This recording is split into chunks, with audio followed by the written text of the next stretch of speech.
नमस्कार साथियों, स्वागत है आप सभी का वाईफाई स्टडी 2.0 पर। मैं हूं अंकित अवस्थी, आप हैं मेरे साथ में एक महत्वपूर्ण विषय पर चर्चा करने के लिए। विषय है कि भारत ने हाल ही में जैसे ही ये कहा कि हम जो हमारा कश्मीर है, जम्मू कश्मीर है, उसके अंदर G20 की समिट आयोजित करने वाले हैं, बस यही बात थी कि अचानक जो है वो पाकिस्तान का रिएक्शन आना शुरू हो गया और वो कहने लग गया कि नहीं साहब, ये आप नहीं कर सकते। मतलब नहीं कर सकते से मतलब है कि उसका दुख जो है वो दिखाई देने लग गया। तो क्या है ये पूरी कहानी और अमेरिका भारत का साथ देगा या नहीं, ये भी एक विषय है। आज के सेशन में हम डिस्कस करेंगे।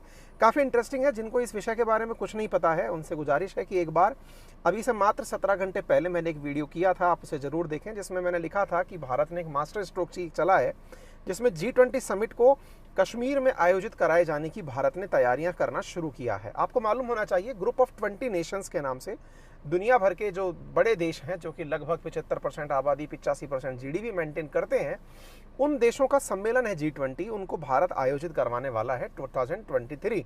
तो भारत को इस दिसंबर 2022 के अंदर उसकी अध्यक्षता मिल जाएगी और अगले 1 साल तक हम उसके अध्यक्ष बने रहेंगे। फिलहाल जो है वो इंडोनेशिया में वो बैठक आयोजित होगी और उसके अगले साल भारत में आयोजित होगी। तो ऐसी स्थिति में भारत सोच रहा है कि भाई दिल्ली के प्रगति मैदान के अंदर तो उसको आयोजित कराया ही जा सकता है, लेकिन क्यों ना दुनिया भर को दिखाया जाए कि कश्मीर क्या है।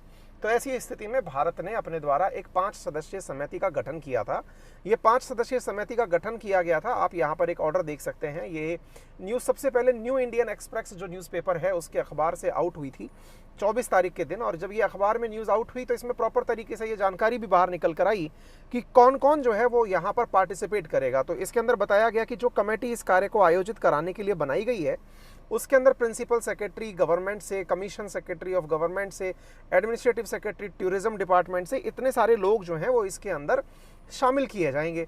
तो यहाँ पर आप देख सकते हैं कि प्रॉपर तरीके से आप ये प्रॉपर तरीके से जम्मू कश्मीर सरकार का एक ऑफिशियल वो देख सकते हैं नोटिफिकेशन, जिसमें दिखाई पड़ रहा है कि sanction is hereby accorded to contribution of committee comprising in the following of coordination of G20 meeting to be held in the union territory of Jammu and Kashmir।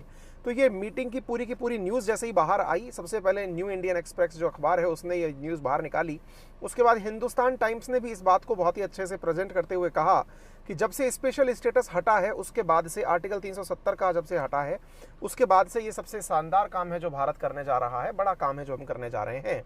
इसके बाद क्या होता है कि साहब ये खबर पहुंचती है, क्योंकि इंडियन न्यूज़ चैनल्स को पाकिस्तान वाले भी देखते ही होंगे होपफुली, तभी इस प्रकार के रिएक्शन हाथों हाथ चले आए। तो उसमें जो न्यूज़ निकल के आई वो ये थी कि भाई इस्लामाबाद ने रिजेक्ट कर दिया है दिल्ली का प्लान कि अब G20 की समिट। अब देखो यहाँ पर एक शब्द दिखाई दे रहा होगा, अपन तो बोलते हैं यूनियन टेरिटरी जम्मू कश्मीर, यहाँ पर ये लोग बोलते हैं इल्लीगली ऑक्यूपाइड जम्मू कश्मीर। यानी इनके नज़र में जो कश्मीर है, जम्मू कश्मीर है, वो इंडिया ने इल्लीगली ऑक्यूपाई कर रखा है। और ये बोल कौन रहा है? जिसको कोई मतलब, जिसका कोई यहाँ के ऊपर कंट्रोल नहीं है, जिसकी कोई यहाँ पर एक तरह से समझिए कि कोई इसकी विरासत नहीं है, उसको यहाँ पर बोलने का इतना मौका मिल रहा है। ठीक है ना?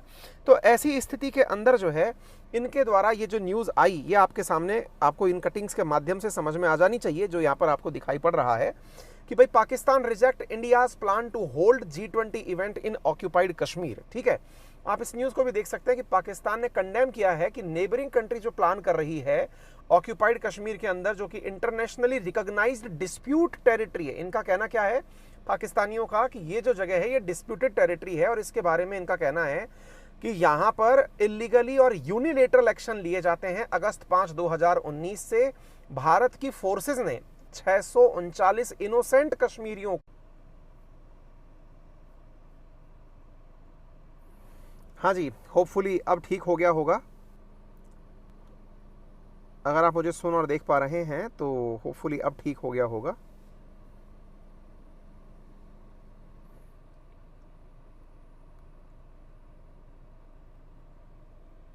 ठीक है, तो मैं आगे बढ़ता हूं।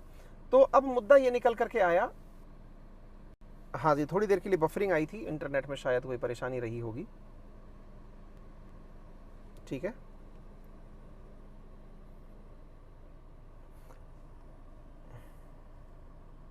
चलिए, तो आगे की कहानी कुछ इस प्रकार से है कि जो कश्मीर है, कश्मीरियों के अंदर मतलब पाकिस्तानियों का जो यहाँ को लेकर के एक जो सबसे बड़ा एक प्रकार से रुदन है जिस बात को लेकर हो रहा है वो ये है कि यदि अंतर्राष्ट्रीय स्तर पर कोई इतना बड़ा कार्यक्रम यहाँ पर हो गया तो ये अपने आप में पाकिस्तान के लिए बहुत ही हृदय विदारक घटना हो जाएगी।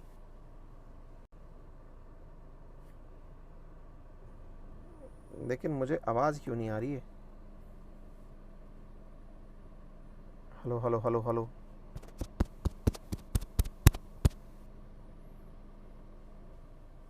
आपको सुनाई दे रहा है तो आप बताएं। इट्स ऑल ओके, ठीक है। लेकिन मुझे आवाज़ क्यों? हाँ, अब ठीक है। तो साहब बात ये है कुल मिलाकर के कि इस प्रकार की जो घटनाएं हैं ये अल्टीमेटली पाकिस्तान को मंजूर नहीं है, और जब घटनाएं मंजूर नहीं है तो उसको लगता है कि भाई ये एक प्रकार से इंडिया के द्वारा अंतर्राष्ट्रीय स्तर पर इस प्रकार का कार्य करने में जो गलतियां की जाएंगी उनको वो पूरी तरह से दुनिया के सामने उजागर करेगा, और विशेष रूप से कश्मीर के मसले पर उसे इस प्रकार की घटनाओं के बाद बड़ा दुख होगा। अब बड़ा सवाल अगला ये बनता है, और वो क्या है कि साहब अमेरिका ने कहा है कि वो इंडिया को पूरी तरह सपोर्ट करेगा। अब साहब वैसे ये न्यूज़ जो है ना, ये है अप्रैल 2022 की न्यूज़ है, जिसमें अमेरिका ने कहा कि G20 की जब आप प्रेसिडेंसी करो तब हम आपके साथ पूरी तरह खड़े रहेंगे, आप उसकी चिंता मत करना। तो अमेरिका का जो भारत को सपोर्ट है ना, वो सपोर्ट असल में कश्मीर को लेकर के है कि नहीं ये तो पता नहीं। भारत में कश्मीर है ये सबको पता है भाई, ऑब्वियस सी बात है ना, भारत का हिस्सा है, अभिन्न अंग है कश्मीर। तो अब उसमें कश्मीर में आयोजित होती है कि दिल्ली में आयोजित होती है, इसमें पाकिस्तान या अमेरिका करने वाला, किसी भी प्रकार से इंटरफेयर करने वाला कोई होता नहीं है। तो अल्टीमेटली हमें इसका भी एक गेन मिलेगा, क्योंकि अमेरिका ने खुद ने ये हमको आश्वासन दिया है कि हम भाई इस काम को आपके लिए पूरी तरह से सपोर्ट करेंगे। आपको मालूम होगा कि जब भारत की अमेरिका के साथ 2+2 मिनिस्ट्रियल डायलॉग हुआ था, तब इंडिया ने इनसे कन्वे किया था कि भाई हम इस तरह से आयोजित करने जा रहे हैं, आपका सपोर्ट लगेगा। तो उन्होंने कहा ठीक है भाई कर देंगे। तो जिनको बिल्कुल नहीं पता है कि G20 क्या है, तो दुनिया की बड़ी economies, let's say Canada, France, Germany, Italy, Japan, UK, USA, Russia, Argentina, Australia, Brazil, China, European union जिसके अंदर 27 देश हैं, India, Indonesia, Mexico, south Arabia, south Africa, south Korea and Turkey जैसे देश इसके अंदर शामिल हैं। अब देखो इसमें एक इंटरेस्टिंग फैक्ट मुझे जो लगता है, भविष्य में कश्मीर के नाम पर सबसे पहले जो बायकॉट कर सकता है इस मीटिंग का, दैट माइट बी टर्की, ठीक है, जो कि सबसे पहले पाकिस्तान के कहने पर बात करेगा। फिर चाइना हो सकता है, हालांकि इतना बड़ा रिस्क चाइना लेगा नहीं कि दुनिया जहां पर आए और वहां पर चाइना मना कर दे। दूसरा, दुनिया के साथ साथ भारत भी एक काम कर सकता है कि अंतर्राष्ट्रीय स्तर पर बड़े मेहमानों को बुला तो दिल्ली ले, उसके बाद उनके विदेश मंत्रियों की बैठक कश्मीर में बुला ले, वो तो इंडिया का अपना मैटर है। तो होने के लिए बहुत कुछ है, आगे आने वाले समय में देखना होगा। लेकिन साहब जो है ना, मतलब क्या कहते हैं ना कि अब गरीबों का एक प्रकार से हद है। हालत देखिए कि इनकी स्थिति क्या है, इसको थोड़ा समझने की कोशिश करना आप। पाकिस्तान के यहाँ पर हालत ये है, जैसे आज की न्यूज़ है, 1-2 दिन पहले की न्यूज़ है कि पाकिस्तान हमारे देश के अंदर कश्मीरी यूथ्स की जो किलिंग है इंडियन फोर्सेस के द्वारा, असल में कोई आतंकी मरता है तो इसको ये कश्मीरी यूथ बोलते हैं, उसको कंडेम करते हैं, ठीक है। पाकिस्तान प्रॉपर तरीके से अपनी एक लिस्ट जारी करता है जिसमें बताता है कि अब तक इतने लोग मारे जा चुके हैं, 11 मोर एक्स्ट्रा जुडिशियल किलिंग हो चुकी है इनोसेंट कश्मीरीज की। ये इस प्रकार के फैक्ट आफ्टर ऑल देता क्यों है?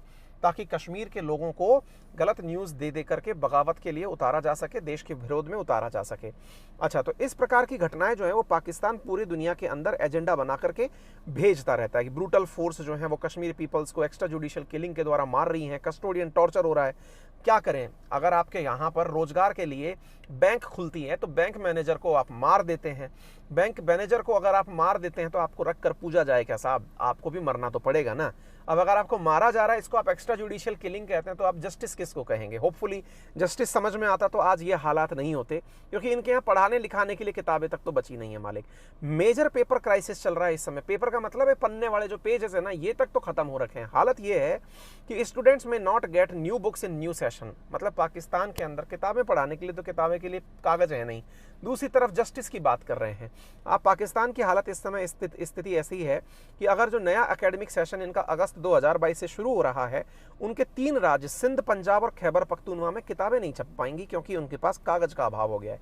गरीबी का आलम यह है कि इन्होंने चाय को तो बैन कर दिया है कि भैया चाय वाय तो पीना बंद कर दो, क्योंकि अल्टीमेटली उससे पैसा खर्च होता है। इसकी जगह पर लस्सी पियो या सत्तू पियो, क्योंकि अल्टीमेटली उससे रोजगार जनरेट होगा और चाय के इंपोर्ट पर जो पाकिस्तानी पैसा खर्च होता है वो बच जाएगा।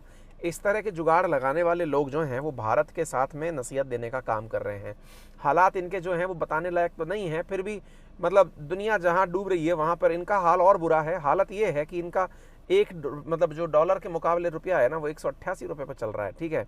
पाकिस्तान के तेल आयात में इसलिए कमी कर दी गई है क्योंकि इनके पास पैसे नहीं है। फिर भी खैर, ये मुँह और मसूर की दाल। ठीक है, फिलहाल के लिए साहब आपके सामने इतना ही। यदि आपको सेशन पसंद आया हो तो इसे जरूर अपने साथियों से शेयर करें। मेरा रेफरल कोड है अंकित10, जिसका यूज़ करके आप अनअकैडमी पर हमारे साथ कनेक्ट कर सकते हैं। विशेष रूप से यूपीएससी की प्रिपरेशंस में अगर आप अनअकैडमी को ऑफर लेते हैं तो बहुत सही रहेगा। कारण ये क्योंकि बेस्ट एडुकेटर्स अनअकैडमी पर उपलब्ध हैं। ऑनलाइन एजुकेशन इंडस्ट्री के प्रिंटेड कॉम्प्रिहेंसिव मटेरियल है, एंड टू एंड प्रिपरेशन है, लाइव मेंटरशिप है, डेली आंसर राइटिंग प्रैक्टिस है, ये सारी चीज़ें आपको मिलती हैं। इतना ही नहीं, आपको यहाँ पर mains answer writing test series मिलती है। ऑप्शनल की टेस्ट सीरीज़ आपको यहाँ पर उपलब्ध होती है। आइकॉनिक बोनांजा ऑलरेडी चल रहा है ना, तो आप इसके अंदर हमारा 1-to-1 मेंटरशिप वाला प्रोग्राम भी ऑप्ट कर सकते हैं। अनअकैडमी की फीसेस पे अगर आपको किसी प्रकार की सुविधा की आवश्यकता हो तो आप EMI का ऑप्शन भी उपलब्ध कर सकते हैं। हमारी टेक्निकल टीम से आप 7878158882 पर संपर्क करके EMI संबंधी जानकारी प्राप्त करना चाहें तो आप कर सकते हैं। 0% इंटरेस्ट रेट के साथ में आपको इजी EMI ऑप्शंस भी उपलब्ध हैं। बोथ हिंदी मीडियम और इंग्लिश मीडियम में कंटेंट उपलब्ध है। एडुकेटर्स ऑप्शनल्स के लिए भी उपलब्ध हैं। दोनों मीडियम में अच्छे से कंटेंट उपलब्ध है। तो मुझे लगता है कि जो बच्चे घर बैठकर अफोर्डेबल एजुकेशन लेना चाहते हैं उनके लिए यह एक बेहतरीन ऑप्शन हो सकता है। Thank you so much. अपना ख्याल रखें, फिर मुलाकात करते हैं। Take care.